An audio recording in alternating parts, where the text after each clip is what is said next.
Mobbing on Earth, boy. Showtime. Hey. D-Mark got that heat. Curtain call, let the show begin. I know it's hurting y'all the way I'm going in. I need a murder dog covered for the times I was killing shit and y'all ain't know it then. Working hard, long hours in the trap, in my bag like some dope again. It's that blue magic, no Nicky Bonds cut. Niggas know who I'm doper than. Everybody, old nigga, new nigga, only see a challenge in a few niggas. A lot of y'all can wipe the smile off your face on the mob, it ain't none of you niggas. I just put the switch on the new blicker, rapid fire spitting, it's a boost nigga. 2 street for a lot of you niggas, hard knocks, life fighting 2 jigs. Back on my shit again. Endurance, I tire him out like a Mitchell, and I'm about to put on that shit again. I was trying to be humble, but fuck it, I'm still a man. Don't rap like a kilogram. They finna spin this up top like a ceiling fan. I'm about to pop like a trigger man. From that hustling stock, so I'm all about my dividends. It's showtime. I was trying to get rich in like no time. Underdog with a slow grind. Had to run the shit up to a gold mine. Niggas hated like the whole time. Now they kept the wave like a coastline. Yeah, these bitches fronted like the whole time. Now they front row when it's showtime. Cheering for a nigga, pulling on the nigga. I should pull a Kevin, kick her in the titty. Nah, I'm being petty, baby, I'm just kidding. Going with your move, I ain't even tripping. I ain't pooping back when I was in the kitchen. Had 3 counted, catching what I'm pitching. Montana way, started with the dishes. Out of town played, not the pocket trip. Real G's round me, we don't do the fiction. Niggas rub me wrong, it gon' be some friction. It gon' be a spark, I'ma stand on business. Ain't no favorite I can stand them niggas, they gon' lay in dirt. Candlelight visuals, face on the shirt. Now you get the picture, Psalm 23. Now you get the scripture, homies ain't gon' fly. They done got religion. I be outside, functioning with killers. Police outside, hunting for the dealer. Bitches mouth wide, hungry for a nigga. I ain't even dropping money on the ticker. True player, I be turned with the ism. Bad bitches know the vibe I be giving. Fuck the haters and the lie they been telling. They'll make the news at noon 10 and 11. Showtime, it's showtime. I was trying to get rich in like no time. Underdog with a slow grind. Had to run the shit up to a gold mine. Niggas hated like the whole time. Now they kept the wave like a coastline. Yeah, these bitches fronted like the whole time. Now they front row when it's showtime. Cheering for a nigga, showtime. I was trying to get rich in like no time. Underdog with a slow grind. Had to run the shit up to a gold mine. Niggas hated like the whole time. Now they kept the wave like a coastline. Yeah, these bitches fronted like the whole time. Now they front row when it's showtime. Cheering for a nigga.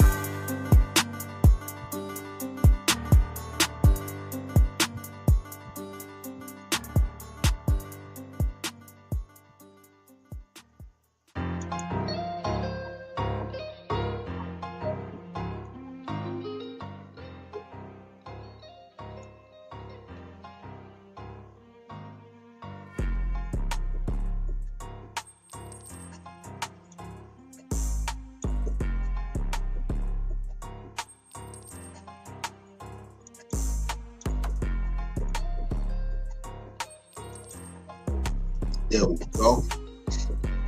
Hey man, say man, it's your boy DAA man, Daylight TV. Back at y'all with another Ride the Grind live show, episode number 13. Today is Friday, July the 18th. Damn, normally I had the weather memorized. Current temperature 76 degrees with a high of 85. Probably gonna feel like 95 out there.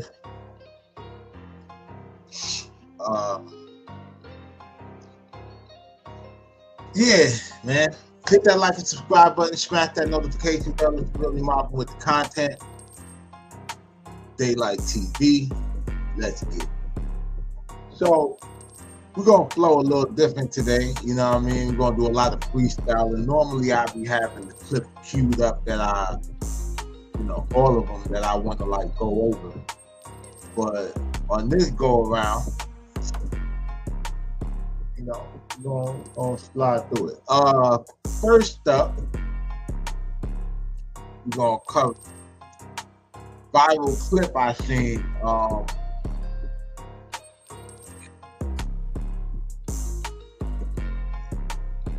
So the viral clip going around on the internet of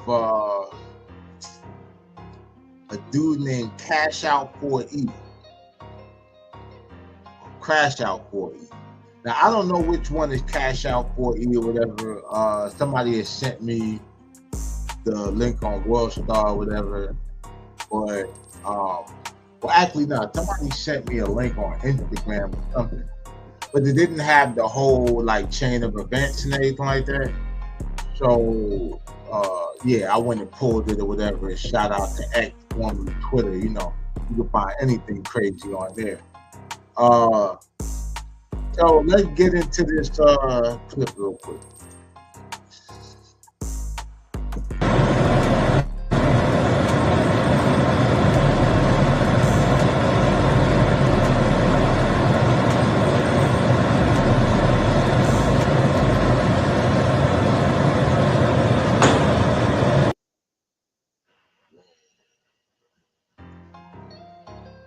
Hold on.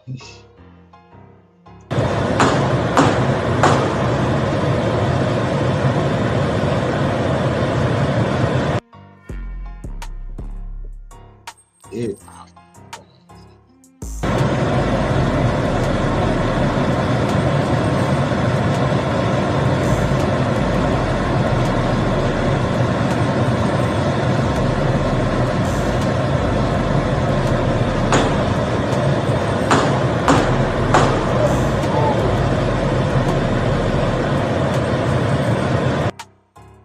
Yo, nah, son.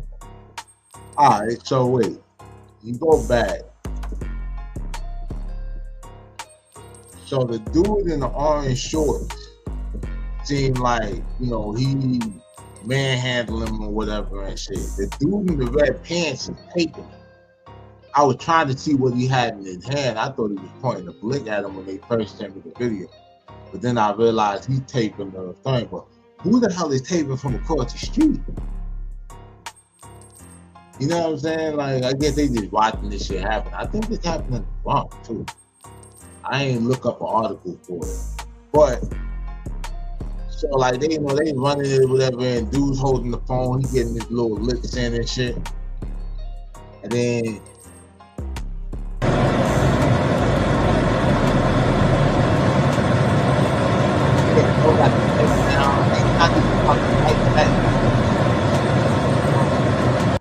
yeah, he dragged him across the wall like this, like a cheeseburger or something like that.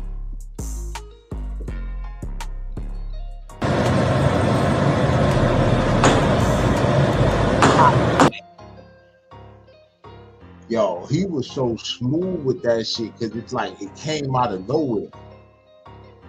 You know what I mean? It's like he slid that joint out and just popped over it. You know what I'm saying? Like, that shit bugged out, bro. Crash out named Cash Out. OE. Then he popped it like 2 times. I wonder if he hit that nigga. Because he was pretty goddamn close.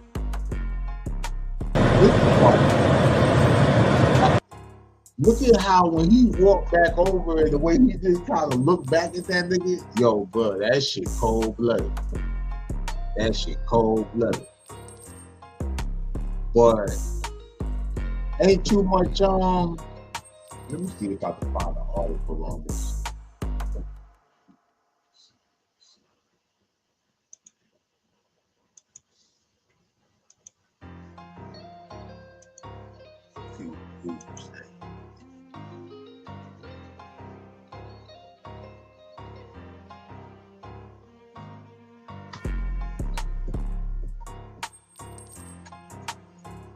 News reports. Yeah, all right. So it says, according to news reports, Cash Out for E. Hold on, I'll put it up on the yes.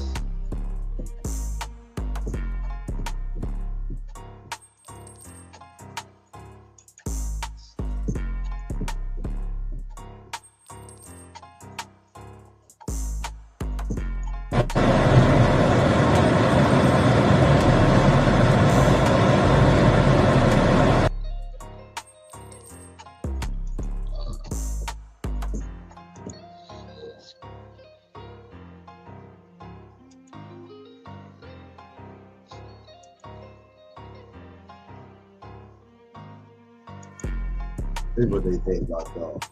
So it says, according to news reports, CASHOUT 4E was a Bronx rapper who was fatally shot on Monday, July 14, 2025, during a confrontation that was being live streamed. The incident took place in the Soundview section of the Bronx, near the intersection of Commonwealth and Westchester Avenue.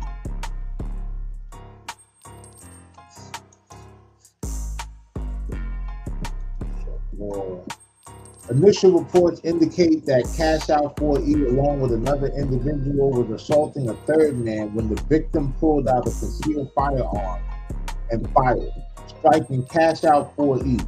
CASHOUT 4E was reportedly rushed to Jacoby Medical Center, where he later died. News articles and social media posts mention that some friends mourned his death online, while others, reportedly rivals, celebrated the shooting. The investigation is ongoing and no arrests have been made as of July 18, 2025. Yeah, so they ain't even booked, bro.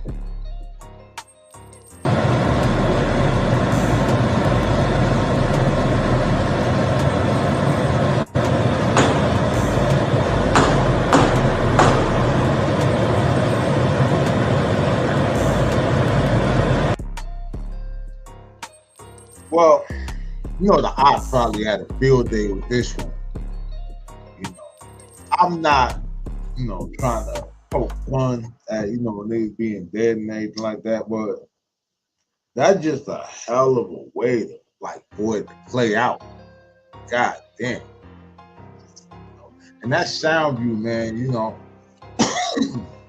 We were talking about Soundview yesterday when we were talking about the Bronx.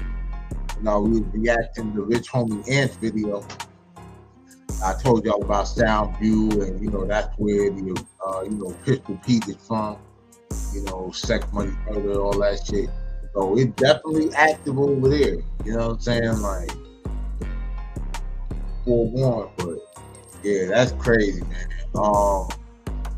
Those shit, CASHOUT 4E, man, it's fucked up. Like, I mean, it's fucked up that that was going down like that. It's fucked up that, you know, you gotta leave people alone, man, if it ain't really working. If it was all that serious, wouldn't even need to be live streamed. That was just a humiliation thing, or it was set up to be a humiliation, you know what I mean, ritual or whatever.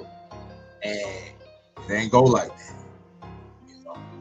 So, yeah, man, like I be saying, stay dangerous so you can be safe. Sometimes the safest thing that you could do, leave people alone, but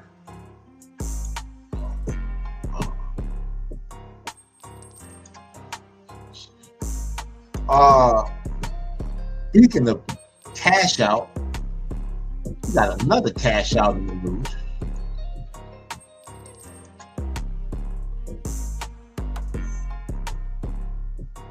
So, I don't know if some of y'all remember, but there was a rapper from Atlanta named CASHOUT.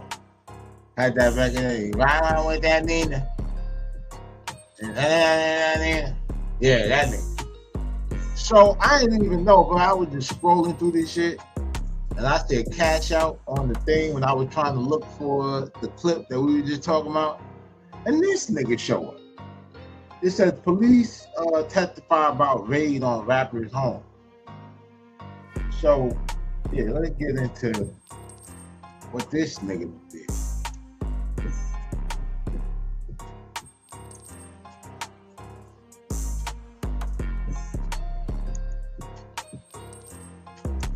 Now for crucial testimony from detectives about a raid of an Atlanta rapper's home in an ongoing sex trafficking trial. CASHOUT is accused of luring women into prostitution. Atlanta News First Yasmina Alston is live at the Fulton County Courthouse. Yasmina, jurors learned that house was allegedly used for sex work. Yeah, that's right. And that house is very close to Fulton Industrial Boulevard and also close to a motel that has come up in this trial already, allegedly tied to prostitution and rapper CASHOUT. In a lengthy sex trafficking RICO case involving an Atlanta rapper, jurors learn more about a Fulton County house tied to allegations of prostitution. On Thursday, Fulton County police detectives who executed a search warrant on a home of rapper CASHOUT testified about raiding the house on Alfred Road. CASHOUT, whose real name is... So damn, one cash out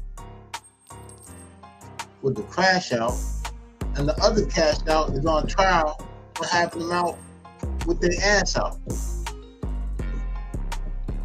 This is just out of control, bro. John Michael Gibson is accused of using that residence for prostitution. Gibson is facing multiple charges, including sex trafficking and rape.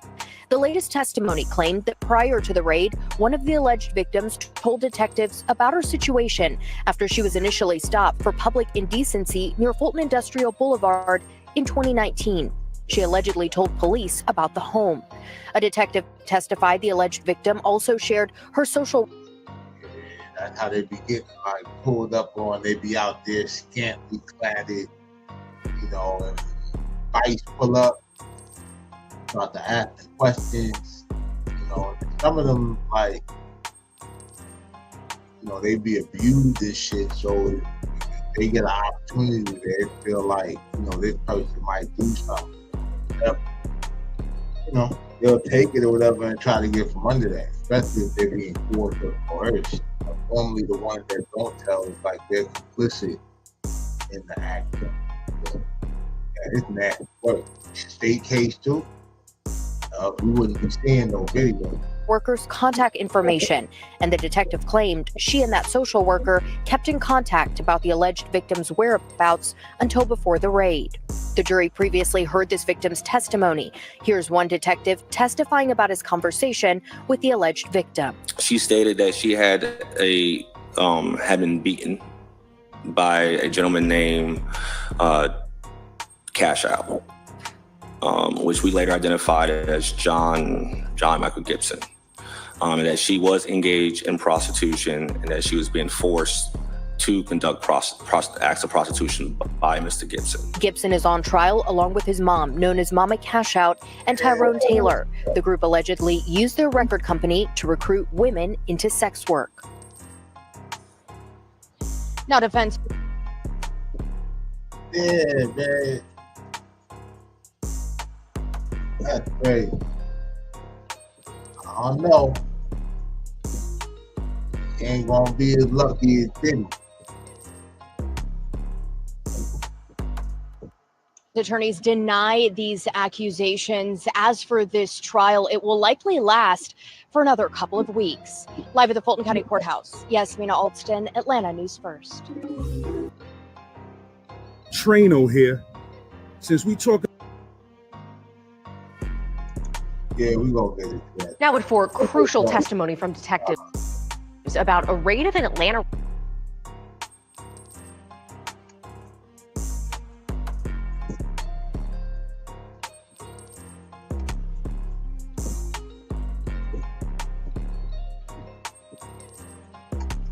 Man, this. Hey, pimping ain't easy.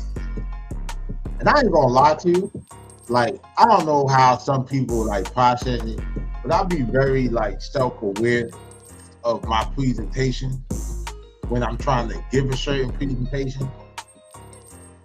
If I was on trial for pimping, I ain't want no pink suits, I ain't want no loud colors. Nothing that make them think like, damn, you know, he kind of do look like Dolomite, that motherfucker, like. Ah, man, because, you know, it's like the same shit, bro. It's like niggas would go out of town, they got all their jewelry on, some Pradas, and it's like, this is a rural ass cow town, bro. You gonna stick out like a sore thumb. As soon as the police see you, they gonna be like, ooh, drug dealer from the city. But anyway, we had nigga cash out, man. Like, you know what I'm saying? Hopefully that shit worked out. His mama on trial, got a whole other niggas. You know, and then they talk about they did a raid. You know, they stopped a prostitute that like testifying that she was actually pimped out and she was stopped by vice. Nasty work. You know, free that nigga though. Next up, we saw, you know what I mean, the slip. So earlier this week, we covered St. Lads and Maino, you know, recent beef that ignited. That Maino was at a video shoot for Talib Kweli, and Maino got a verse on the record. It's called So Brooklyn. Y'all can go check it out.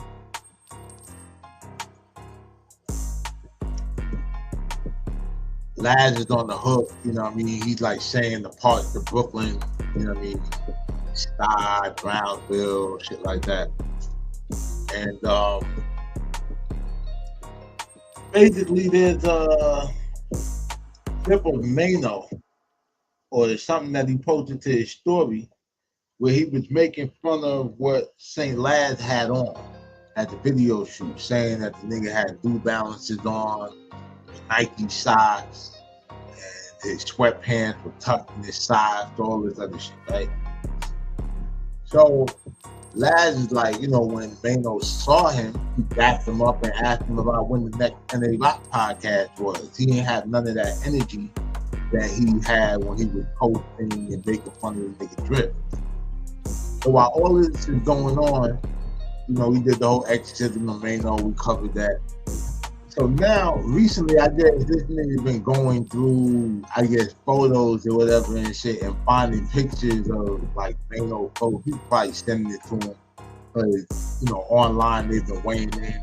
Hassan Campbell, you know, weighed in. You know, I'll actually look for that video or whatever. We can check that shit out. But let's get into this video first. The Laz.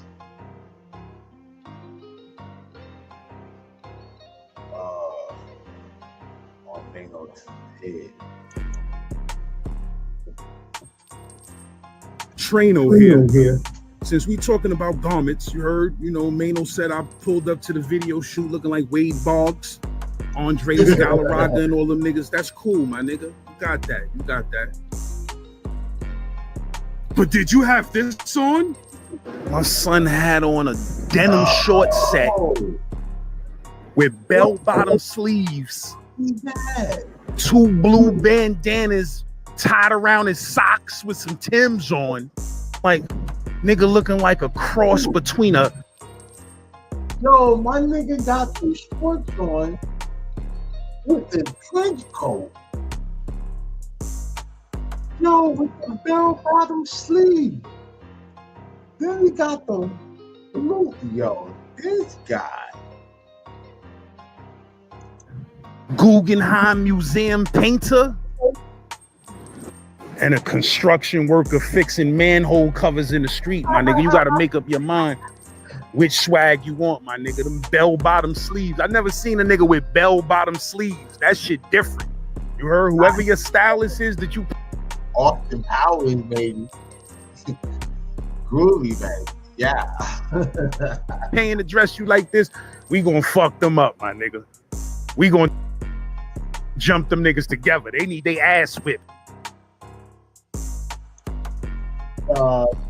Right, wait. Trano here.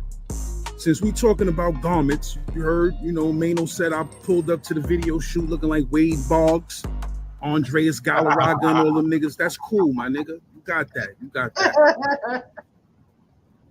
But did you have this on? My son had on a denim short set with bell-bottom sleeves.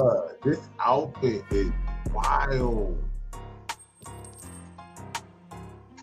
Bruh, the nigga got a denim trench coat on, shorts, and the denim coat is like the size of the shorts. If he closed the coat, it would look like he just had like a skirt on with the little thing, and then he got like the Crip and Uggs. He got the Crip Ugg Timbs whoever did that, bro, like I would have been comfortable. I would have been uncomfortable all day. First of all, no, I wouldn't, because I wouldn't even put that shit on.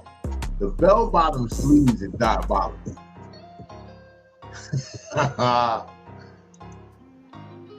Two blue bandanas tied around his socks with some Timbs on. Like, nigga looking like a cross between a Guggenheim Museum painter and a construction worker fixing manhole covers in the street, my nigga. You got to make up your mind which swag you want, my nigga. Them bell-bottom sleeves. I never seen a nigga with bell-bottom sleeves. That shit different. You heard? Whoever your stylist is that you paying to dress you like this, we gonna fuck them up, my nigga. We gonna jump them niggas together. They need their ass whipped. He said, hey, we don't even get along, nigga. But on this shit, you know what I'm saying? I'm on your side or whatever. Them people gotta pay. Boy, that's nasty work, man. What the fuck? Yo, that's crazy.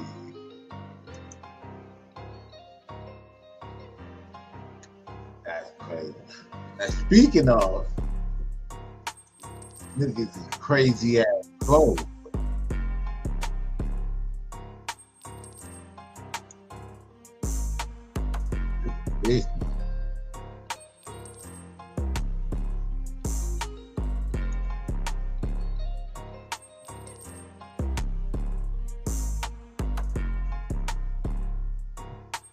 This nigga have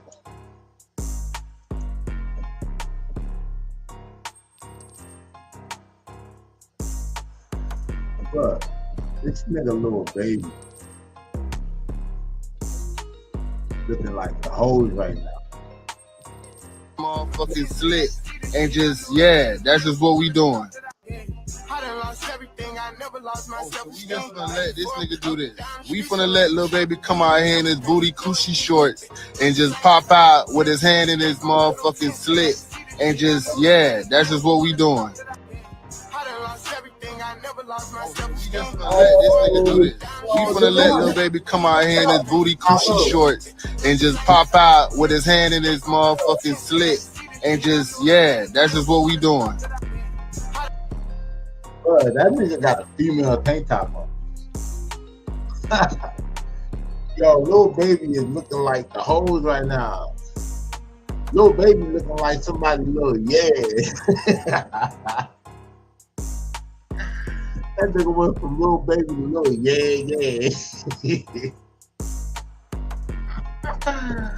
Oh my God, son. Yo, who left this thing? Bro, this is how you know he got nothing but yes men around him. Cause my friends wouldn't let me go out like that. I'm telling you, they wouldn't.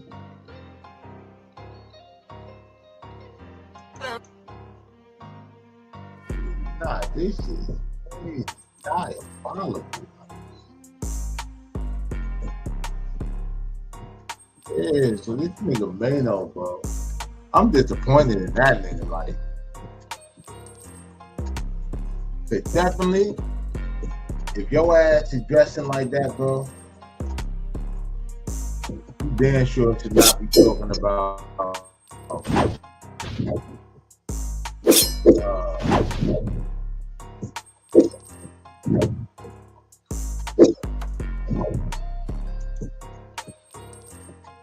damn sure should not talk about how nobody's dressed when there's pictures of you wearing shit like that. You know what I mean? Shit. Yeah, let's see what else. Like I said, I ain't really playing a whole lot. Bunch of shit going on.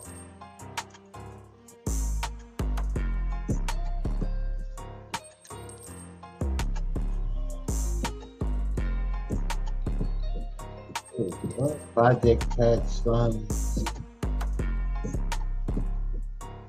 Oh shit.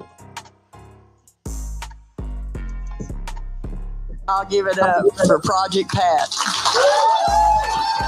Praise God. Okay, condolences to Project Pat, but a little bit of good news. Someone has been taken into custody for the January 10th homicide of his son, Patrick Houston Jr. Thank you so much, Andrew. The violent crime plaguing our city has now hit home for one of Memphis's most well-known rappers. Project Pat's son was killed in a shooting in a park right across the street from the airport. Fox 13's investigative reporter Kayla Solomon is putting the pieces together from the shooting that happened in the middle of the winter storm. Kayla. Yeah, it happened almost 2 weeks ago on the Friday when Memphis was hit by a half-foot of snow.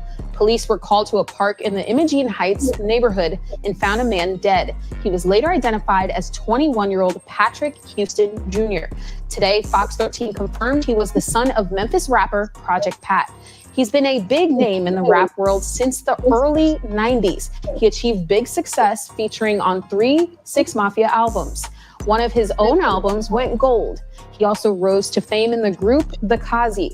He's the brother of Juicy J, one of the founders of 3 6 Mafia. You know what's crazy? Is how when she said it, it sounded like she said she was on 3 6 Mafia albums. Like, the name of the group is 6 Mafia, and 3, but like, anyway, I think it's funny how, like, people outside of the culture, when they report, like, when Mo 3 died, they kept saying MO3. You know what I'm saying? Like, this shit is crazy. But in Memphis, he's also known for his prison ministry. His nonprofit called the Go Foundation goes into prisons where Project Pat speaks. He says he's helped more than 4,000 prisoners give their lives to God in the past 5 years. So God gives people out here gifts of people out here have gifts of influence. I was using my gift in the wrong way. He was gunned down apparently in a park, like at 1 PM. And this lovely creature, Miss Jones, who's only 19, has been arrested in Minnesota for solicitation of first-degree murder. So sounds like she was used to lure him. Shout out Al Five for the American Dope. Like to be a part of the YouTube community, you know, give credit where it's due, you know what I'm saying? Now, interestingly, it's not a lover's quarrel with him and her because she has an arrest record. She just, was it before, I think right before the homicide, she had a domestic violence with her and another girl. Her girlfriend had pulled a knife on her and she pulled a hammer on the girl. And then she also had a shoplifting charge. So I think at Home Depot. So she, probably one of those girls, maybe grew up in foster care, lives at the edge of, she lives with whoever she can live with. And she's now out in Minnesota. Was she tricking or, being pimped or something? I mean, obviously Memphis is known for moving around the country getting money, but Memphis is a poor city. People are desperate. Project Pat's son unfortunately fell victim to something, and now there's been an arrest. Houston Jr., the son of rapper Project Pat. Tonight, we're working to find out more about Jones. Let's go to Fox 13's Jack Bilyeu live at the MPD. Yeah, so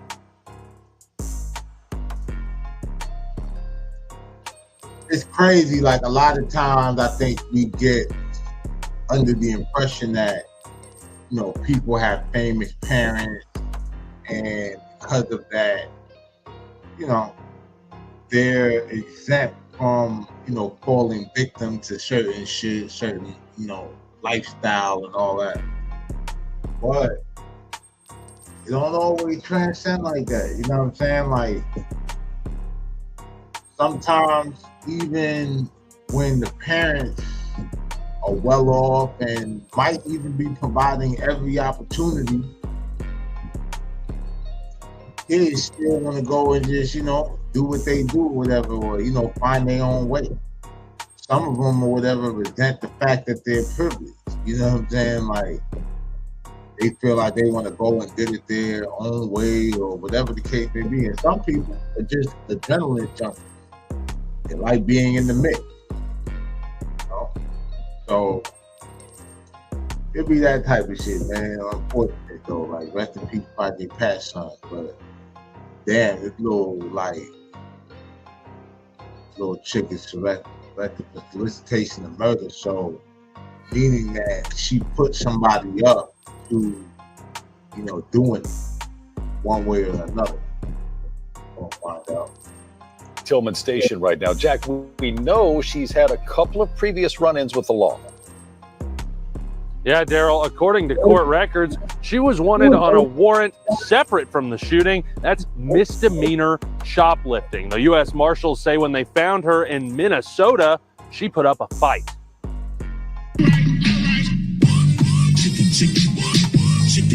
A Memphis music legend facing a heartbreaking situation. Patrick Houston Sr., better known as Project Pat, lost his son, 21-year-old Patrick Houston Jr., in a shooting in Imogene Heights back in January. Project Pat once rapped about women, drugs, and the streets, but in recent years, he's focused his creative efforts on prison ministries. So God gives people out here gifts of people out here have gifts of influence. I was using my gift in the wrong way. Memphis police say they found. That's crazy. I didn't even know that, you know, Pat had flipped it around like that. Shout out to him. I missed that, well, hey, you know, still got the classics. You know what I'm saying? That motherfucker Cooked by the Book was my shit. That shit that he had with Bean, like that whole album is crazy. If y'all never heard that Project Pat album, go check that shit out. Cooked by the Book. That bit's hard. Getty Green, everybody know about that. That shit's like world famous, but I don't know if a lot of people were tapped in at that time because it was like later in Go's career. But that album is solid. I might bump that shit later on today. Patrick Houston Jr. shot near a park on January 10th. He died at the scene. For months, there was no update on the case, but now the U.S. Marshals say they've made an arrest more than 800 miles away in Minnesota. The Marshals say Talia Jones put up a fight when they tried to take her in. She's charged with facilitation of first-degree murder. Court documents related to her alleged role in Houston's death are not yet available, but she was involved in 2 previous cases. In October 2024, she was arrested following a domestic incident at an apartment complex on Ketchum. She allegedly used a knife during a fight against a woman who was armed with a hammer. That case was disposed. Later that month, she was arrested again, accused of shoplifting from a dollar store on Perkins. She was released on her own recognizance, but didn't show up for a court hearing, and a warrant was put out. Let's talk about that facilitation charge. That means she's accused of helping someone else who actually pulled the trigger. It's not clear yet what exactly her role in that crime was. We're hoping to find that out once the first court documents are filed. The Marshals say she's set to probably set the nigga up, like, but look, he's Project Pat's son, right? So whatever, you know what I mean, might have been going on, like whatever he got tangled in, it might have just been a hookup situation. You know what I mean? But the whole thing is, you know, he moving around with a little bit more than what the average Joe in Memphis is moving around with. So it's a lick, you know what I mean? And now Memphis play, bro, like they was #1 in STDs and bodies. I think like last year or some shit. So, you know, yeah, it's probably a setup mission or whatever and shit. He got backdoored by the pussy. to be transferred back to Tennessee soon. Daryl? Jack Bill, you live in Memphis tonight. Thank you, Jack. We'll see you on Fox 13 News at 10. This girl for aiding and first-degree murder. Sound like some type of setup, and she was used, but hopefully Project Pat will get some justice. Project Pat, you know, we all know him for his gangster songs, but he's actually a pastor now. And I've seen him watch some of his new interviews. He speaks convincingly about his path and road to salvation. And He doesn't sound like he's faking, and he's a very intelligent guy. So go watch the Project Pat interview, and we'll see what justice is. And new tonight, legendary Memphis rapper Project Pat is setting the record straight about his viral appearance at an Arkansas church. In an exclusive interview with WRAG's Alan Self, Project Pat spoke about his message. And Alan, what's he telling you? Shay, a blogger claimed online that Project Pat was officially a pastor, but Pat tells your news leader that's not entirely true. I'll give it up for Project Pat. Praise God. No, that I can't lie, bro. That wasn't real news. That was just internet. Like I didn't announce that. Nah. Like, I don't know, I mean, I'll take it if that's what they want to give you, and it's not a bad title. Project Pat, known for his raw lyrics, recently sparked a buzz after speaking at Kaiser Chapel Church in Kaiser, Arkansas. In our exclusive interview, Pat clarifies he's not a pastor, but welcomes the title of minister or preacher. They want to say I preach. I mean, when I go into prison, I'm talking about God, so I'm preaching. You know what I'm saying? Yes. You know what I'm saying? I ain't gonna never say I ain't preaching. I'm preaching. He says he's been spreading God's word through his Goal Foundation for years, visiting prisons and jails nationwide. We've been doing this for years. We started doing it like in 2021. And the thing is, the good part, the blessed part, bro, them people, everybody reached out to us. We never reached out to them. All these places like, man, we going to Rikers Island in October, and we going to San Quentin in December. But I done already been to California prisons. Prison in Indianapolis, prison in Alabama. Pat emphasized his faith journey, drawing parallels between his life and biblical passages. Pat focused on the key message of avoiding pridefulness. Let me show you something. God loves us so much that even in the process of doing crime and doing wrong and doing drugs, he still provides oxygen for us to breathe. Oh, wow. Look, in the Bible it says the sun shines on the just and the unjust. So say I got a pistol out and I'm robbing somebody, that sun hitting my skin. Don't I need some vitamin D? In the end, think about it. In the end, ain't nobody gonna have no excuse. You can never say God didn't mess with you. You can never say he didn't love you. You can never say that. Project Pat assured fans he's still a rapper and has explored gospel-inspired music. My thing is, I do music. I got some songs with some Christian artists like already. So, and if somebody reach out and want to do something, of course we can do something. One thing we're gonna do, we're gonna always talk about the goodness and the love of God. That's first and foremost. Pat. Not gonna lie, it ain't that far fetched. Cause even when that nigga was on his raw shit, like, the niggas always gave it up to God, like, you know what I mean? And that's that Southern culture, man. The gospel, the chitlin circuit, man. And like Memphis guy, deep music history, gospel, jazz, you know what I mean? Blues especially. So, hey man, shout out to Pat though. It's fucked up. We had to lose the son like that. A trifling bitch. And then, kind of made me think about the situation with young Buddha. Like this shit didn't even have to happen like that. That says his prison ministry Breaking Bags visits 201 Poplar inmates every Thursday. For your news leader in downtown Memphis, I'm Alan Self, WRAG News Channel 3. Kind of got to feel sorry for a girl like that too. I mean, I'm sure she hasn't had much of a life. I wonder, we'll come out what sequence of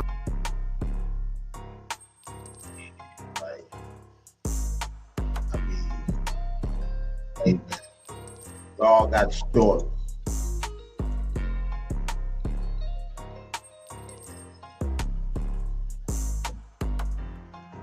Fat Joe says Black started hip hop. Latino came later.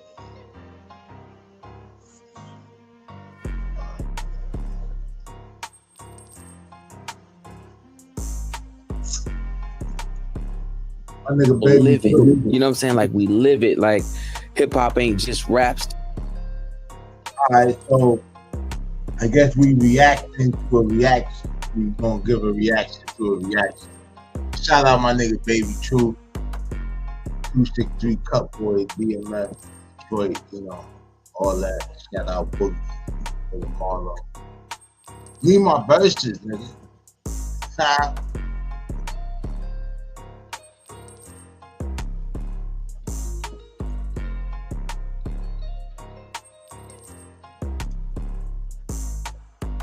And like we live it. Like hip hop ain't just raps to us. It's raps. It's being fly. It's like I'm still taking codes from Kane. You know what I'm saying? I'm still taking codes from that era. You know what I'm saying? So it's like that's what it is to us. So it's like, when you get the opportunity to walk a runway or get that endorsement deal for me, I'm like, man, I remember when this wasn't even supposed to be here. I remember my dad telling me rap won't gonna be here. Like I remember it. Like, man, that be nothing. It's noise. Yeah, all this noise. Tell me that in the room. So it's like it was worse for me. I had a Cuban father. He didn't understand you at all. On the table, he definitely looking at. Now he was telling me the plain truth. He was like, "You're not going to make it. Have you seen any Spanish guys make it in this? You're done." And I'm from the soil, the Bronx. And my father actually saw hip hop born. He was like, "There's no other Spanish people doing this, Papi. Like, you have no chance." And I'm on it. I'm in the kitchen writing on the table.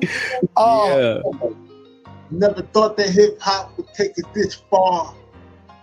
Yo, when you really think about where this shit went, like I ain't gotta tell y'all. Like I could sit here all day or whatever and tell you the fine, but like if you think about the crawl from Run DMC and Adidas, like when you start really seeing endorsements and everything, but like the build up to that point and how it transitioned into actual ownership and all of that. And I mean, hip hop really run the world, bro. Like that shit literally, bro. In Staten Island, like the blacks and the Italians or whatever and shit, like they used to funk and everything. Like it used to be divided out. Wu-Tang came out, and like niggas had this like one collective thing to like be proud of and shit. Like it was still friction between these, but it kind of like made Marvel like represent, you know what I mean, like something bigger than just themselves or their particular sector. You know what I mean? So like, yeah, bro, like that shit, yeah, it's caused some divide, it be beefs and shit, but that shit brought a lot more people together than it did tear apart. But then they become our biggest fans. Yeah. Right. Yeah. Oh, what? Yeah. I'll never forget, man. My dad recited Big's "Flavor in Your Ear" verse to me, and I was like, "Flavor in Your Ear" remix verse, and I couldn't. I was floored. Top of the world, it's Uncle BK, baby. Truth, back with some news if you use. Listen, as I always say, if you let a person talk long enough, you gon' find out the truth. Man, Fat Joe directly just let us know that Latinos did not start hip hop like I said before.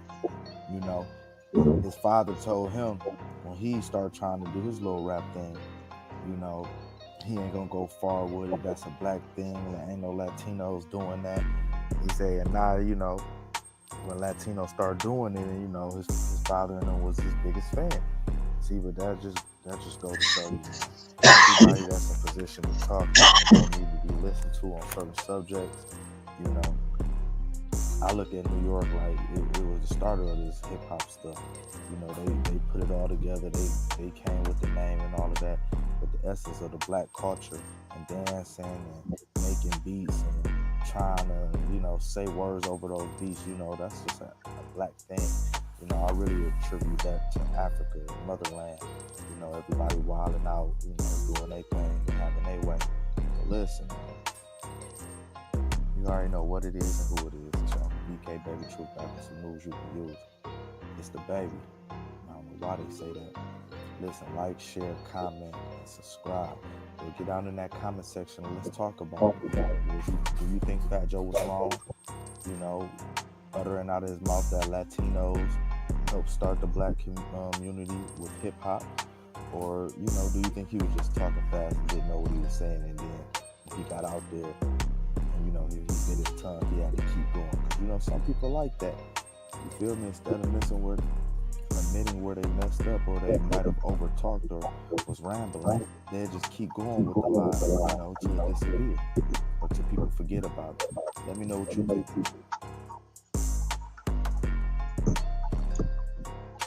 So my take,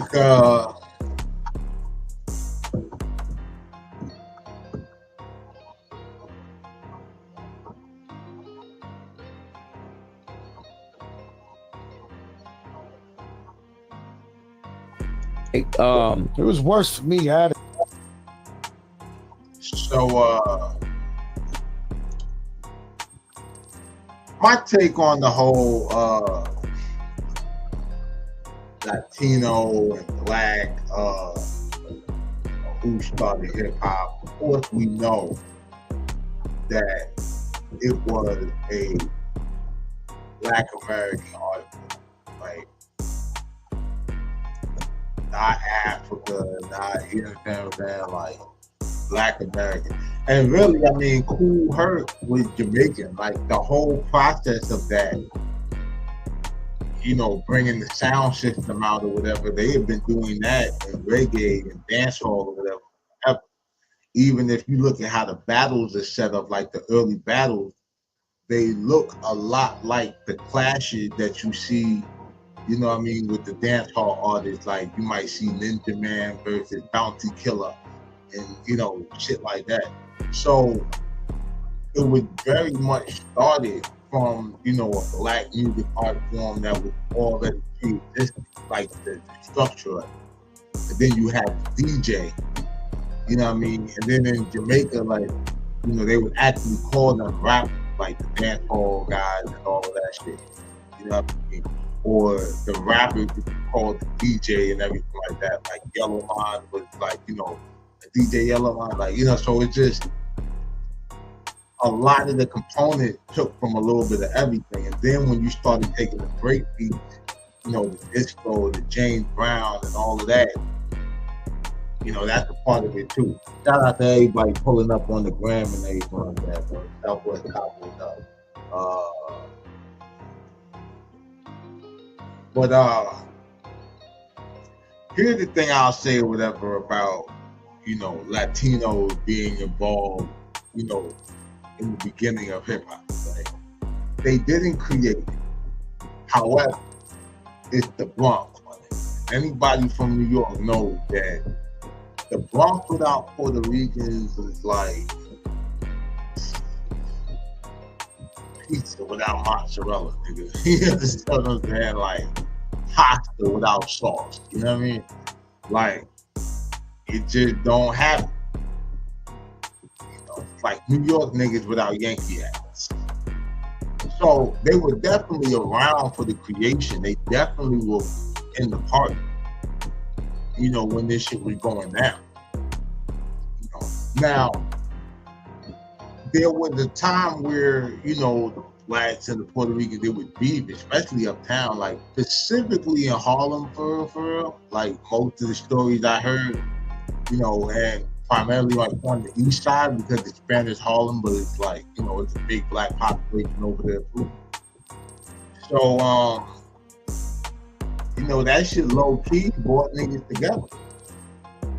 You know what I mean? For real, brought a lot of people together because a lot of those gangs from back then, like the Tomahawk, Black Spade, Savage, Nomads, you know what I mean? Like all of them niggas.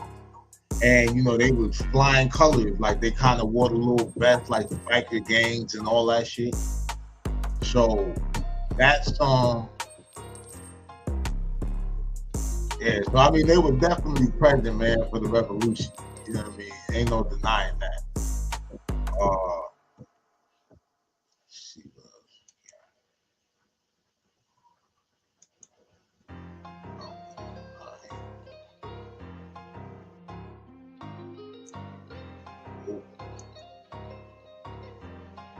Let's see what else we got. Told y'all we were gonna freestyle this shit today.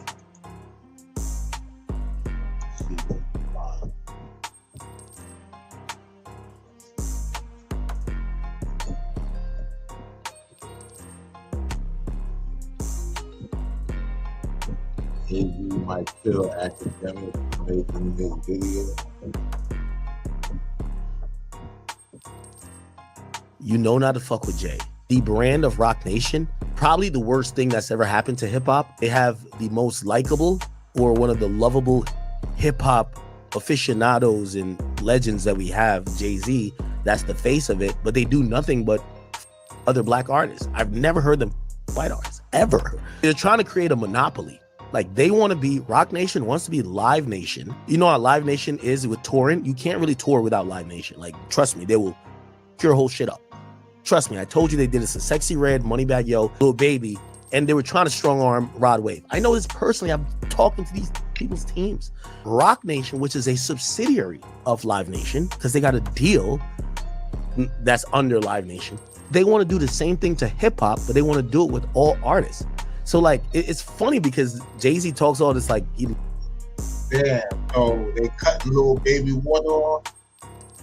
I wonder if that's why that nigga is wearing them goddamn weird ass outfits and shit like that. That nigga had the Daisy Dukes on stage that we just seen.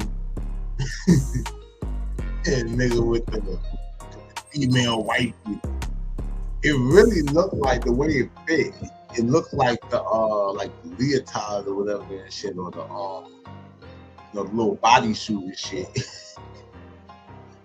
And it made me think whatever too about that chick that was saying how that nigga was like waxing and all that shit. Like, but anyway, let's do what he's talking about with his Live Nation shit. Loves artist shit, but his label and conglomerate bully artists, they do the worst things to artists. Let me give you the bullet points of the Rock Nation saga. Rock Nation has been accused of torturous interference, bullying, using legal tactics to silence people who criticize them, who criticize artists that are in their interest. And I'll give you some examples right now. Uzi went through a whole rebellion against his label because Rock Nation allegedly was trying to sign him and get him to leave Generation Now. Don't believe me? Go listen to DJ Drama, Lake Cheesy, Don Cannon. The whole beef there, they got inside his ear. They start saying shit. They start managing an artist, Uzi, Meg Thee Stallion. I was just about to say they did the same shit with Meg Thee Stallion, and she tried to get out of that situation with Paul Crawford without giving that nigga his paper. Bobby. They don't own the person's label rights, but they try to finagle it. That's called torturous interference. No, this is not looking good for Jay-Z, because we have heard his name called in a lot of things, but most of it were ties with Diddy. But this one is different. And that is why a lot of people, including Jaguar Wright, always states that Jigga Man is way more dangerous and bigger than what we might think. And as academics say, Jay-Z always said he has love for artists. And when push comes to shove and information get released, it's not looking that way. No, I have a question. Was Nicki Minaj really crazy all along? Because once again, with these information getting released to the public and the public gaining these knowledge, was Nicki Minaj crazy all along? And that is the thing I understand. A lot of time when we have celebrities coming out speaking the truth, they are being painted as crazy. Like, I want you guys to really look at it and answer the question. Do y'all believe Nicki Minaj is truth or cap? Let me know down in the comment section. The media spin has begun on Nicki Minaj. She's crazy. She's crashing out. She's unhinged. Do not fall for that. And I'm going to tell you why. Just stay with me, okay? Back in 2015, Jay-Z relaunched Tidal as a Black-owned artist first. Remember that. Artist first streaming platform. He gave about 16 artists, including Nicki, a 3% stake to help promote the launch. Remember 3%. Jay-Z sold this big dream of artist empowerment. He said that this was the future of creative freedom. He positioned Tidal as a revolutionary platform. Fast forward to 2021, Everybody ran and got it. use Spotify instead of Tidal, you want Flag. Them niggas is going crazy. Sells Tidal to Square for nearly $300 million.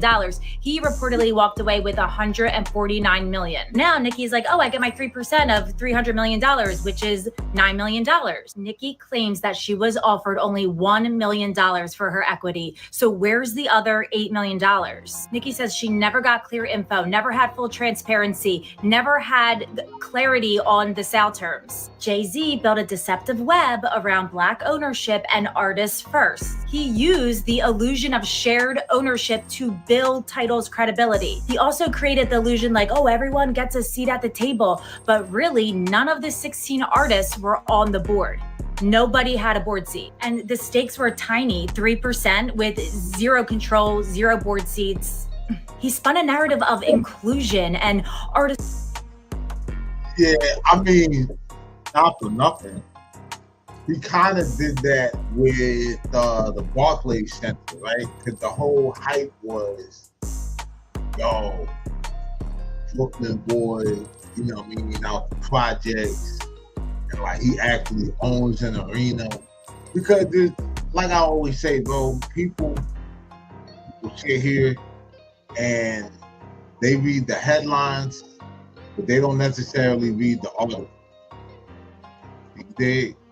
And so they don't get the fine points or whatever, see the fine print or whatever. Like they don't actually fully fall for the clickbait. You know, it's like somebody who will lick all of the icing off of the cake but don't actually consume the entire cake. You know what I mean?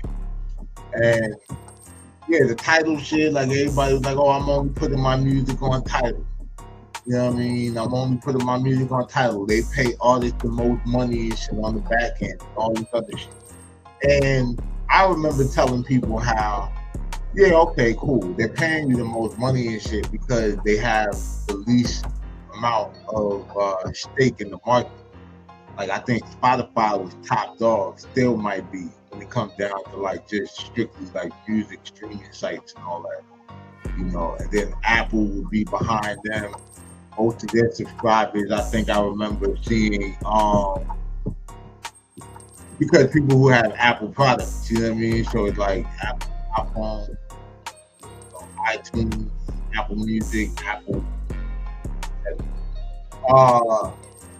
And then there's like YouTube was like behind that, and I think Google Play, and then Tidal was like, they didn't even necessarily put Tidal like on, they just did a main thing to show the market shit. So yeah, while they were giving you a bigger payout, they were doing it to overcompensate for the fact that they didn't have the same amount of traffic that Spotify and all this other shit. And then Jay-Z went and made it where you could only get his albums or stream his albums off the Tidal. So now anybody who was a Jay-Z fan and wanted to listen to Reasonable Doubt or all this other shit had to go on Tidal or whatever and possibly get the subscription or stream that shit off of YouTube.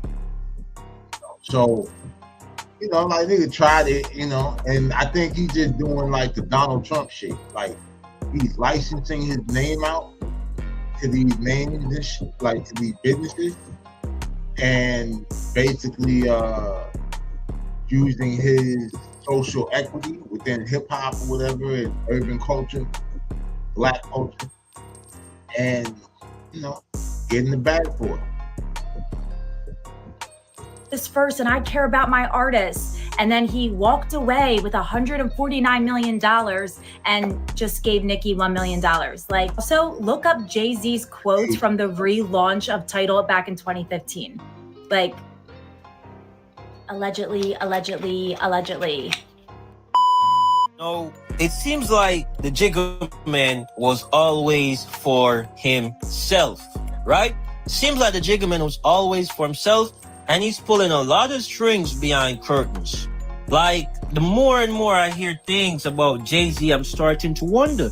Because I remember recently a lot of things came out, right? And if you're an artist and you said that you want a split share, you should be honest. I strongly believe in that as a person, honesty and loyalty. Those two are major, not just in an artist, but in a person overall. So if this is really, really true, and to be honest, I believe it, right? With these knowledge being on the internet and Nicki Minaj herself.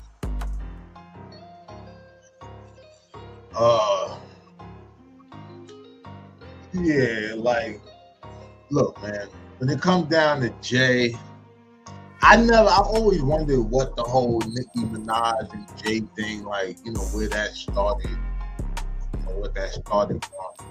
I know, you know, she was super vocal or whatever when it came down to the Lil Wayne thing and all of that.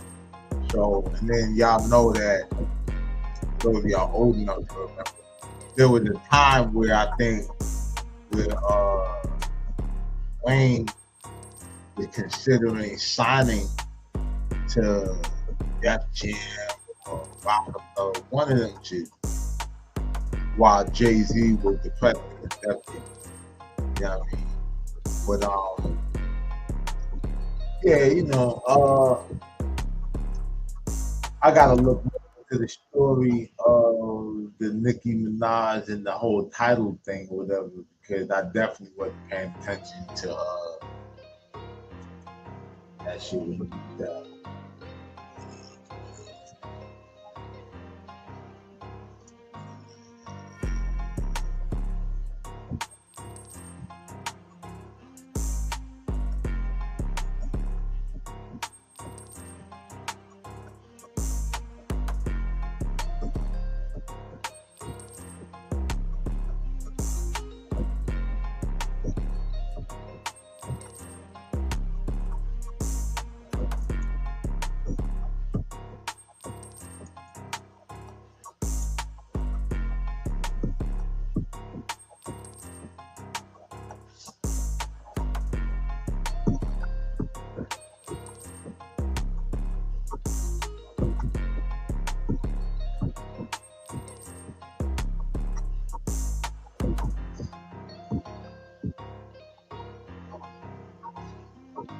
while we're on the subject of Jay-Z,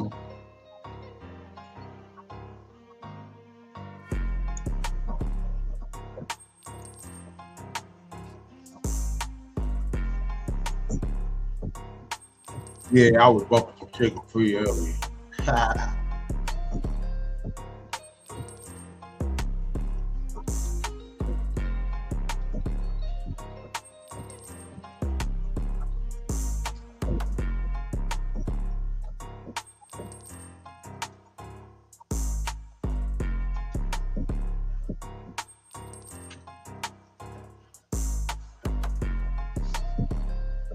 So, behaving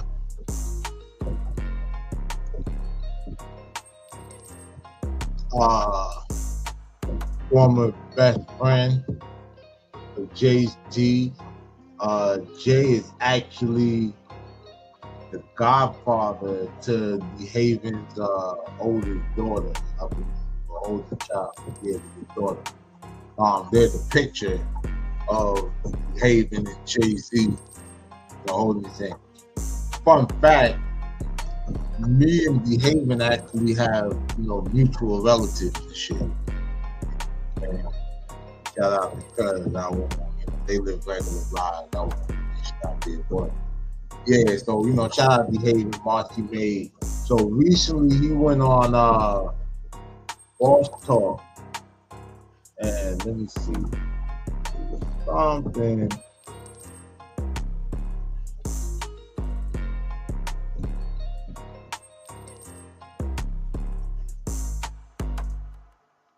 Yeah. All right, so he talks about Jay avoiding, you know, being indicted when Emery got picked up. And then there was the whole, you know, they were tied in with that whole thing going down there to Maryland, I'm gonna say Cambridge, and all that. So let's get into this real quick. No, I lost, Emery because I felt like Emery is. But he never tried to contact you again. That's did a he? clear-cut case of you think somebody would do what you would do for them, they do it for you. You had this nigga around you the same way. I mean, same way I had Jay around me. I had, Jay been around me for just longer, 25, 30 years we lived together. But Emery, for the short period of time that we've been around each other, I developed so much love for him. And he showed me so much, honor and respect, and he showed me so much boss he had in him. You know what I'm saying? That you go on and think that this man would think, he would handle a situation just like you do, And I've just felt like, I've always felt like he should be the one that talked to Jay. Been like, nah, man, you know what I'm saying? That shit ain't right. Because I wouldn't be sitting here if it wasn't for him. Because you introduced those. Right, you know what I'm saying? Yeah. But he was when somebody don't do that, when somebody don't do that, you're looking at him like, damn, son. Like this is how you, like how this shit happen. No, that wasn't the clip, but it gives some idea into the relationship. Because DeHaven was the dude that even the feds and all of that alleged for all those New York guys down to like Maryland and Virginia, and shit like that. And at that time, in that crack of it, bro, like that's where the bread was at. Like my nigga Nitty, shout out Nitty Big, he told me how like when he was young, he caught his first like beef or whatever out in Frederick County, Maryland, and how like the money was just prolific out there. So yeah, that was the thing. DC, Maryland, Virginia, like DC was a hotbed, like a lot of murders and all that shit. So like you go to these little outskirt towns or whatever in the like DMV, DC, Maryland, Virginia, for those out the loop, and really get your money quiet. You know what I mean? Run it up, come back to the city or whatever, blow a bag, go to 125th Street, downtown Brooklyn, get your gear and all that shit, and it's lit. But it was another joint I probably got to history.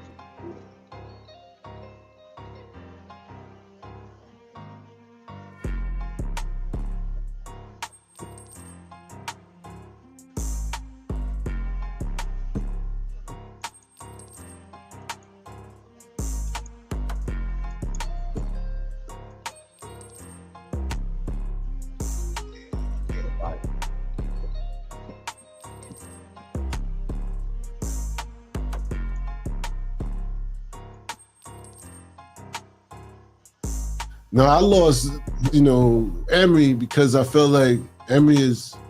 But he never tried to contact you again. That's a clear-cut case of. No, I lost, Emery.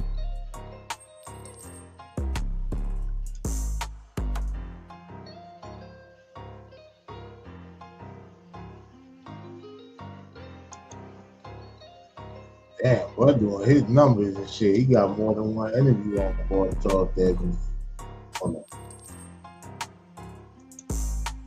Because you say you wasn't on the phones, you had already broke away from it. Already broke away.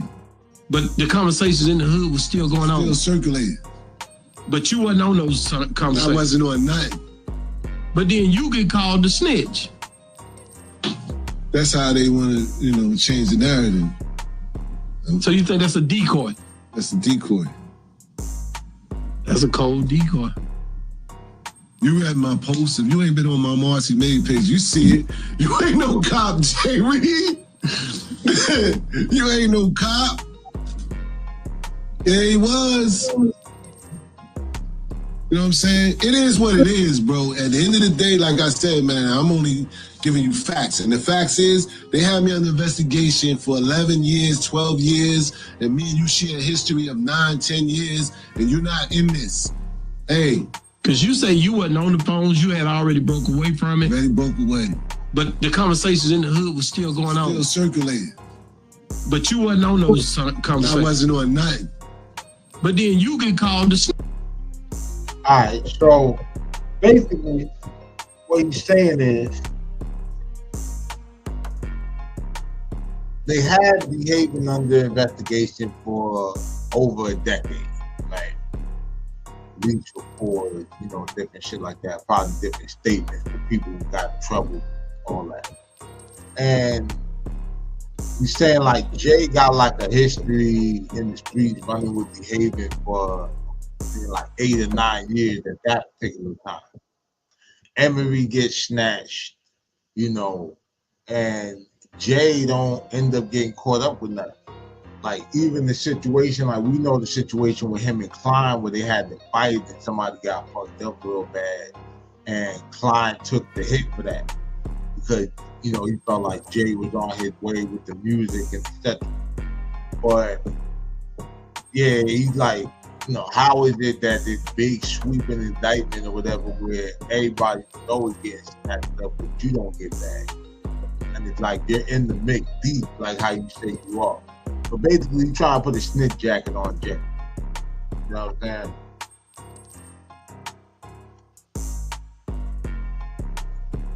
I think that nigga Jay-Z told.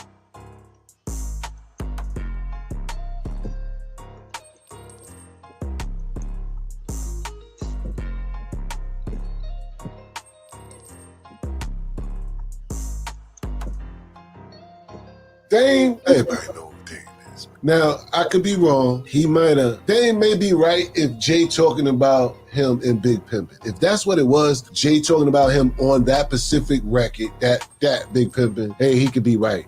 Who knows? You know I thug them, hug them, love them, leave them, but I don't trust or need them. Take them out the hood. But I'm just checking it, making sure that Dame ain't exposing something about Jay talking about his life. Diamond cut to the freeze them. First time they fuss, I'm breezing. Talk about what's the reasons. I'm a pimpin' every. And I'm like, wait a minute. Like, what was your life? You get what I'm saying? Like, where your name out in the books? You feel what I'm saying? What trench? What block? Where we going with this? Right? You know what I'm saying? So if you know, that's, you can take it as two ways. I really think Dame was talking about the Big Pimpin' song and only that song. He other than that, if he's talking about anything other than that, he's capping. Dame, everybody know who Dame is. Now, I could be wrong. He might have. Dame may be right if Jay talking about him in Big Pimpin'. If that's what it was, Jay talking about him on that specific record, that Big Pimpin', hey, he could be right. Who knows? You know I thug them, hug them, love them, leave them, but I don't trust or need them. Take them out the hood. But I'm just checking it, making sure that Dame ain't exposing something about Jay talking about his life. Diamond cut to the freeze them. First time they fuss, I'm breezing. Talk about what's the reasons. I'm a pimpin' every. And I'm like, wait a minute. Like, what was your life? You get what I'm saying? Like, where your name out in the books? You feel what I'm saying? What trench? What block? Where we going with this? Right? You know what I'm saying? So I think, yeah, Dame had tried to say, you know, Jay wasn't really getting it like that, or, you know, he wasn't really living his rap. But then at the same time, that nigga said that the reason why he felt like Jay-Z won the battle with DMX and not the other way around was because of the fact that everything Jay was rapping about, like, he really had going on. But, you know, that's why I used to have this t-shirt. I might bring this shit back. They used to say, no rap friends. Because it's like, you'll be the realest nigga in the world, bro. And then all of a sudden, as soon as niggas fall out with you, oh, that nigga ain't like that. You ran, nigga. And you know what I'm saying? Like all this craziness and shit. And this shit is hella corny, bro. Shit, hella corny.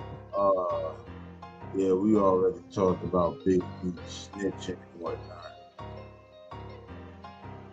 These backstage Fat Joe for real, we know nigga. Trump voters.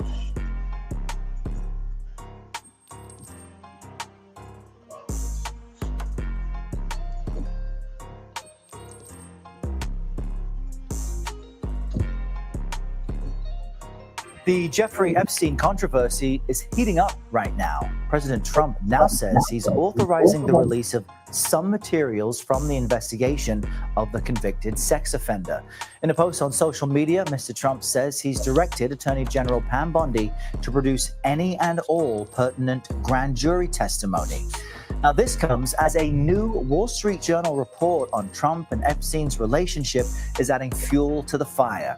The article claims Trump sent Epstein a bawdy letter for his 50th birthday, which allegedly included a drawing of a naked woman. The president denied the allegations and is calling the letter fake, and now says he will sue the news organization. CBS News correspondent Natalie Brand is following all of this from the White House for us this morning. Natalie, good morning to you. So break down these new allegations in the Wall Street Journal report and how the president's reacting. Yeah, I saw something on social media where somebody said, posted something Trump was quoted saying about Epstein that he was a terrific guy and he's known him for about 15 years. And, you know, he has a thing for beautiful women on the younger side or whatever shit. Now, we all know whatever that Epstein was a whole creep and all that shit. So ain't no speculation about, oh, maybe he was just talking about, you know, he liked them in their 20s or something like that. Nah, that nigga was on some other shit. He was on that R. Kelly shit.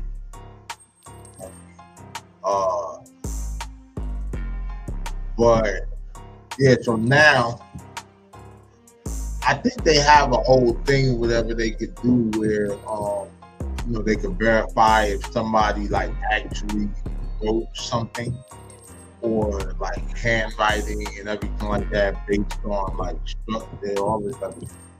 So I'm pretty sure if they do that for the average Joe, they have verification for a president's handwriting. You know what I'm saying? So I would like to know if it was a real letter or not. There's a lot of conspiracy, like it's some real shit that happened with that Jeffrey Epstein shit. It's just so many conspiracy theories around it that is kind of like muddying the whole, you know, search for the truth, so to speak. Like, you don't know what to buy, you know what I mean? Good morning, Errol. Well, as you said, he is calling this letter fake and threatening to sue. Now, the Wall Street Journal, in this exclusive article published last night, reports details that this album of letters was collected for Jeffrey Epstein's 50th birthday back in 2003. And the article alleges that one of them was from Donald Trump. Note, CBS News has not independently verified or seen the letter, but in this Wall Street Journal article, it says the letter bearing Trump's name was reviewed by the Journal. It contains several lines of typewritten text framed by the outline of a naked woman. It goes on to say that the letter concluded, quote, "Happy birthday and may every day be another wonderful secret." Now, the president responded with a lengthy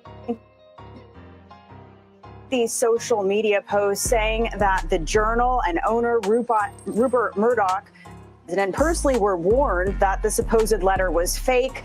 In an interview with the Journal, he also told them, quote, "These are not my words, not the way he talks, that he doesn't draw naked women." Now, in a separate social media post, he went on to say, "Based on the ridiculous amount of publicity given to Epstein, I have asked Attorney General Pam Bondi to produce any and all pertinent grand jury testimony subject to court approval." Errol. And tell us more about that, Natalie, because as we've been discussing for a week, there's been outrage from right-wing supporters that the president hasn't ordered the release of everything. So what's the bigger picture here?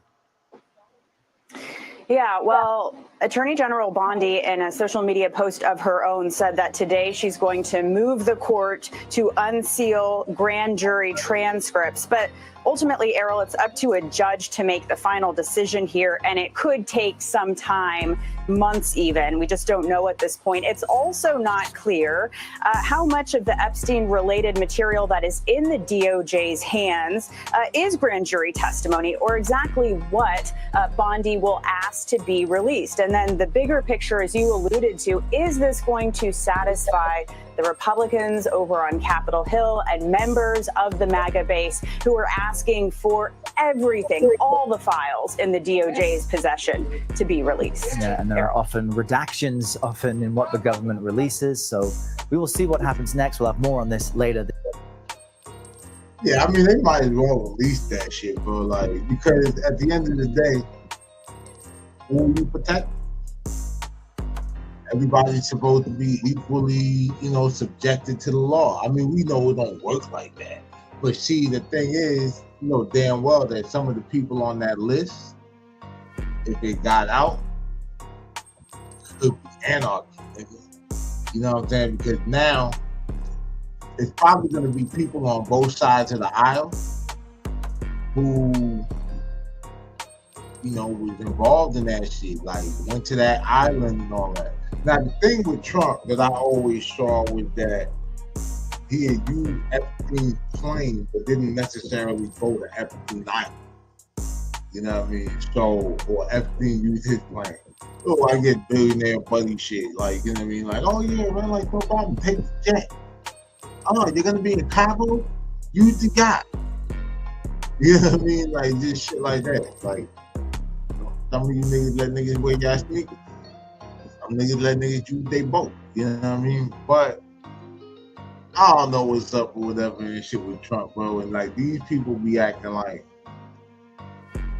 especially the people who wanted, Kamala Harris to win.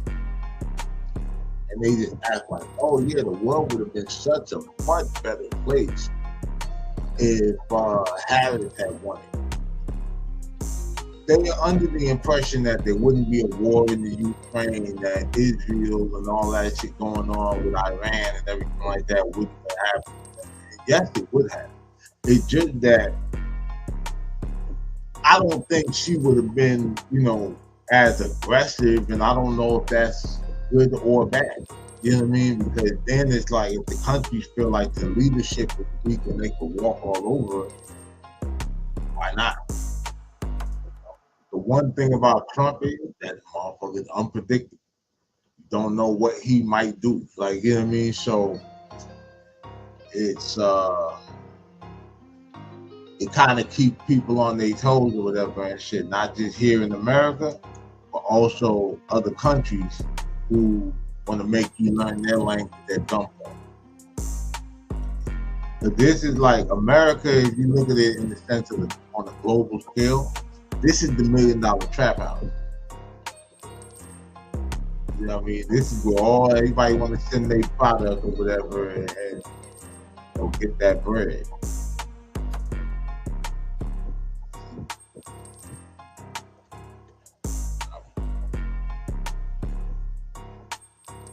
We got about 10 billion. Fly.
Oh, yeah.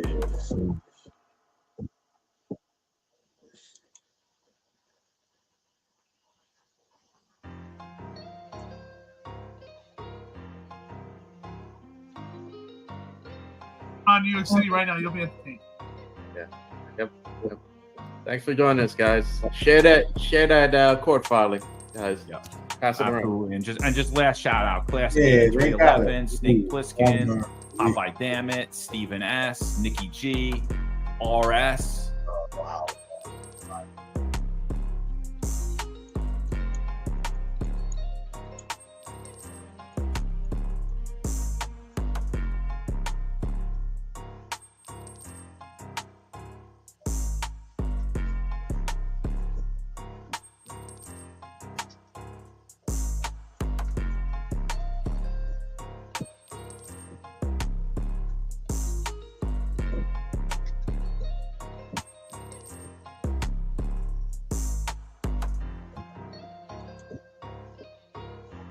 A lawsuit filed today by former New York Police Department Interim Commissioner Thomas Donlan claims the country's biggest police department functioned as a racketeering enterprise at the direction of the city's mayor, Eric Adams. Adams appointed Donlan to serve as the interim commissioner last year after the then NYPD commissioner resigned following an FBI search of his home.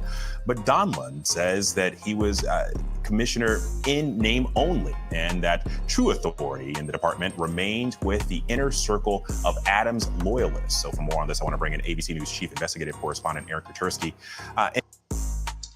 Yeah, so if y'all remember, like last year, it was a whole raid on like most of Eric Adams, the mayor of New York, inner circle, and there's stuff that came out. I want to say with like some Turkish businessman or something, and he was being like blown out on like these expensive flights and vacations and all of this and all of these cops and stuff like that. So, you know, conflict of interest for a public figure, etc. And again, a lot of his cabinet got hit, including, like I said, the police commissioner. He appointed a new police commissioner, and I guess that nigga wasn't with the program.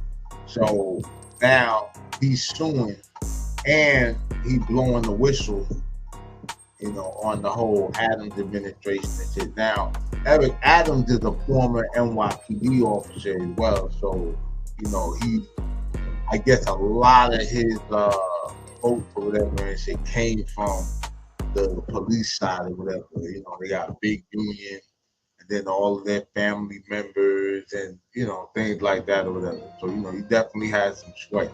I mean, how candidate or whatever on that.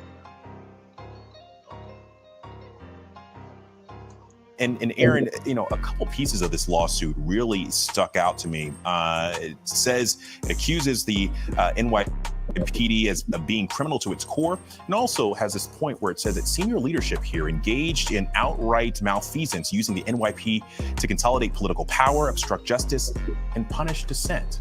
This is a devastating lawsuit by someone who, in theory, was its leader. Thomas Donlan briefly led the NYPD as interim commissioner, and he effectively compares the organization to a mafia family and accuses it of violating RICO statutes in the way that he says Eric Adams ran the department. Under his leadership, the lawsuit says the machinery of public safety was not used to serve the people of New York City, but was repurposed to protect political allies and punish internal dissent.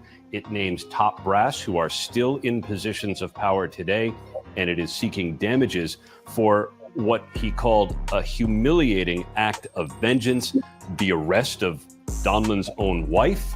He said it was orchestrated to send a message to him not to meddle in internal affairs as he was trying to root out corruption in the ranks. Well, and what's interesting about this is that Mayor Adams he's a former officer himself, right? And ran on a campaign of rooting out corruption and racism. And is running for a second term on that very platform. So the lawsuit comes at a bad time for the mayor, who is asking the city of New York to trust his leadership for a second term and to right the department ship.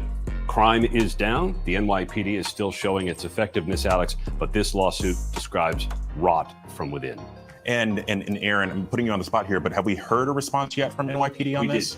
Not NYPD directly, but from City Hall. The press secretary for Mayor Adams calls the accusations contained in this lawsuit baseless and absurd from a former employee who, when given the opportunity to lead the greatest police department in the world, proved himself to be ineffective. All right, Aaron Kaczorski, thank you. Thanks.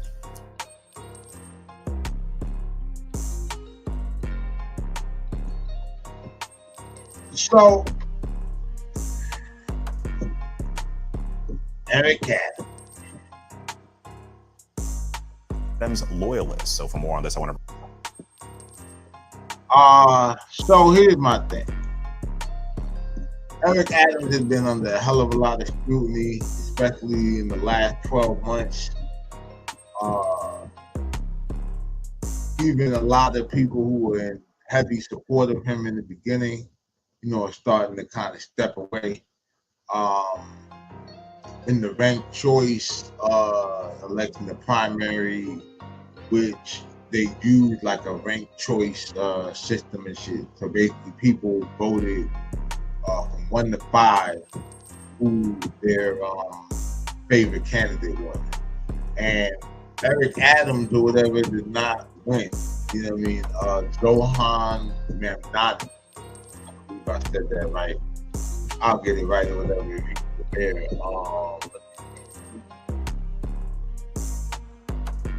Richard Rugo and Dami beat Cuomo with 56% of the final vote in the third round of ranked choice.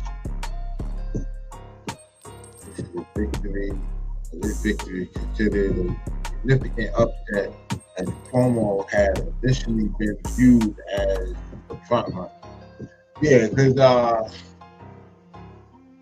Cuomo was the governor, you know what I mean, like here. So, he had history with New York. We know him. We knew him even back in the Pataki era. So,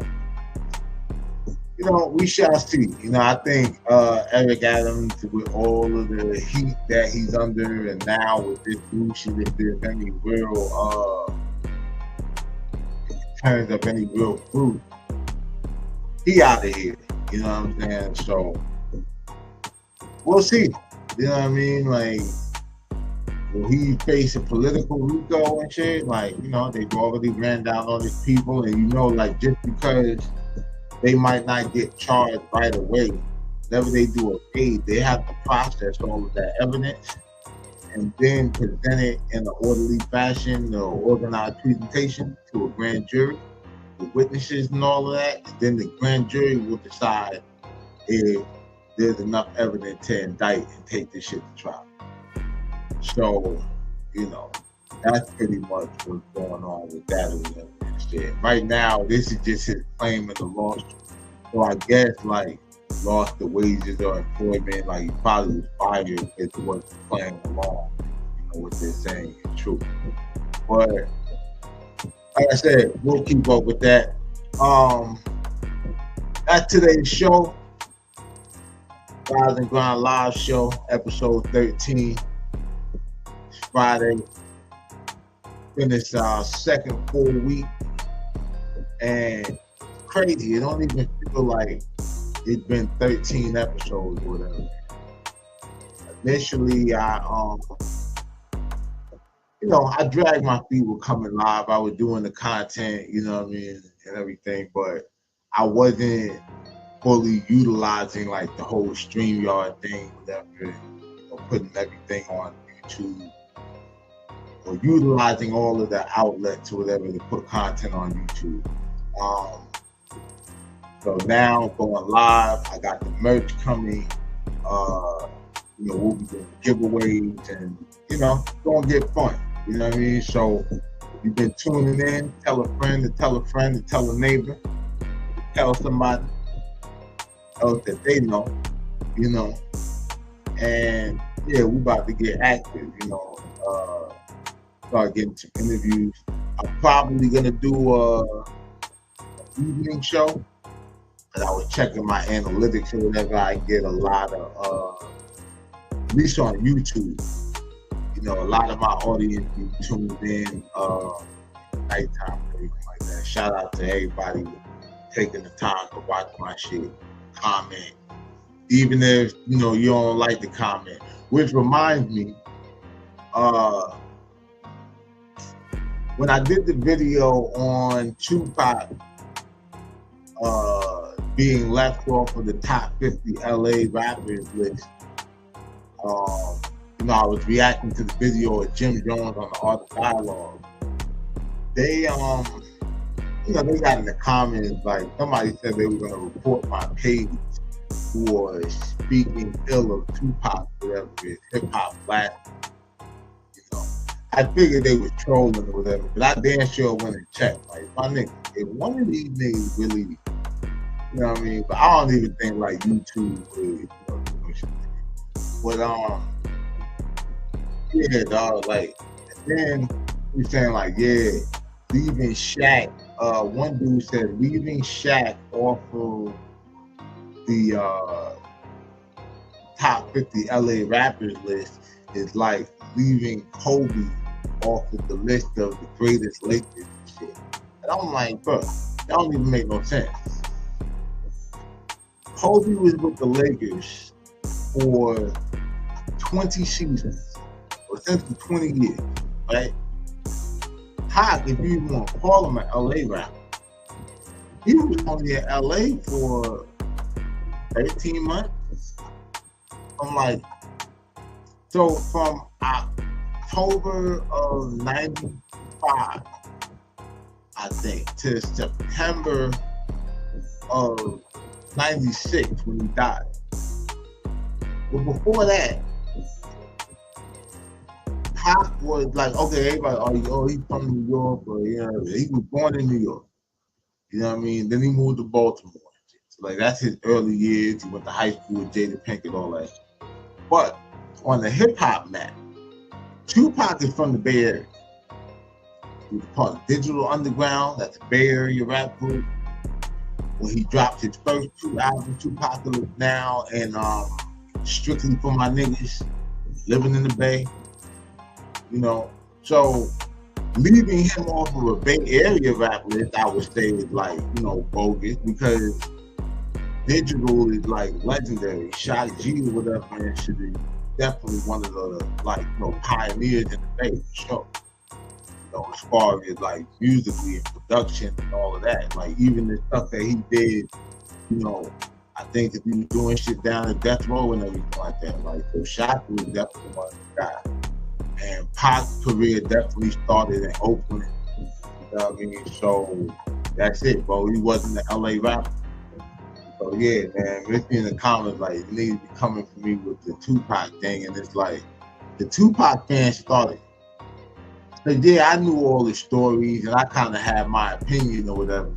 But it wasn't until, you know, these overzealous pop fans and shit just started getting on my heels or whatever, because I had a song called Baby Lane and they just magically assumed I was dissing Pop. It had nothing to do with Pop, like I've been saying or whatever, like I've said in interviews and all of that.